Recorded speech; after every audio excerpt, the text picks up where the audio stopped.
అమ్మ నమస్తే అమ్మ. ఎవరు? మీ పేరమ్మా? శోభ. శోభ. మీ చిన్నతనంలో ఇప్పుడు రాఖీ పండగకు మీకు తేడా ఏమనిపిస్తుంది?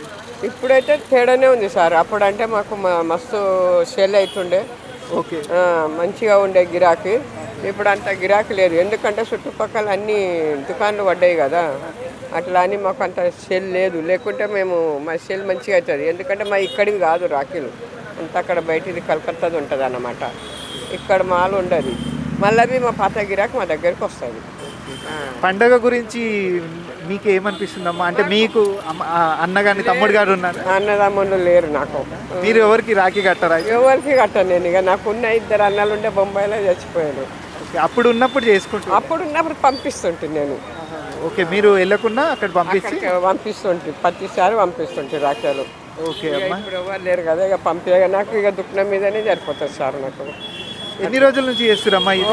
మాది ఉండి 30-40 ఏళ్ళ. మా అత్త మామ వాళ్ళు ఉన్నప్పటి నుంచే ఉన్నది. ఓకే అమ్మా. ఇక నా పెళ్ళి నా మ్యారేజ్ అయినప్పటి నుంచి ఇక నేనే పెడతాను. మాదే షాపు నాది. వీళ్ళంతా పిల్లలు మా పనికి. నేను మా కొడుకు సార్ ఉండే. ఇక సార్ పచ్చవాతం వచ్చిందని సార్ బిస్తర్ మీద ఉండు. నేను నా కొడుకు నడిపించుకుంటాం పిల్లలని పెట్టుకొని.